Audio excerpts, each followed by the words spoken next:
any of the assumptions for analysis of variance are not met, then we cannot rightfully perform analysis of variance to make comparison between the averages of more than two groups.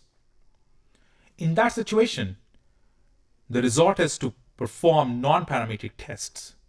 And a non-parametric counterpart for analysis of variance is Kruskal Wallis test. In this module, we'll learn about the Kruskal Wallis test. So when the populations from which the samples are drawn are not normally distributed with equal variances, or when the data for analysis consists only of ranks, a non-parametric alternative to one-way ANOVA may be used to test the hypothesis for equal location parameter, and this location parameter can be mean, it can be median, it can be mod. In such situation, Kruskal Wallis test provides an alternative to ANOVA, which uses ranks of the data from 3 or more independent samples to test the null hypothesis that the samples come from the population with equal median. The Kruskal Wallis test, also called the H test, is an non-parametric test that uses ranks of sample data from 3 or more independent populations. Though it's a non-parametric test, but it still comes with some of the assumptions. The samples are independent random samples from their respective populations. The measurement scales employed is at least ordinal. And the distributions of the values in the sampled populations are identical, except for the possibility that one or more of the populations are composed of the values that tend to be larger than those of the other populations. Kruskal Wallis test follows the usual procedure for the testing of hypotheses, where firstly we state our null hypothesis that says that the population's centers are all equal, against the alternative hypothesis that at least one of the population tends to exhibit larger values than at least one of the other populations. We keep the usual level of significance alpha to be 0.05, with the test statistics given by H, where K is the number of samples, and J is the number of observations in the jth sample, N is the number of observations in all samples combined, and Rj is the sum of the ranks in the jth sample. The next step is to make the calculations. We follow the following steps to calculate the value of the test statistic. The first step is that we temporarily combine all the samples into one big sample and assign a rank to each sample value. As a second step, for each sample, find the sum of the ranks and find the sample sizes. And then we calculate H by using the results of step 2 and the notation and test statistics given on the preceding slides. The test statistics H is basically a measure of the variance of the rank sums, R1, R2, Rk. So if the ranks are distributed evenly among the sample groups, then H should be a relatively small number. But if the samples are very different, then the ranks will be excessively low in some groups and high in others.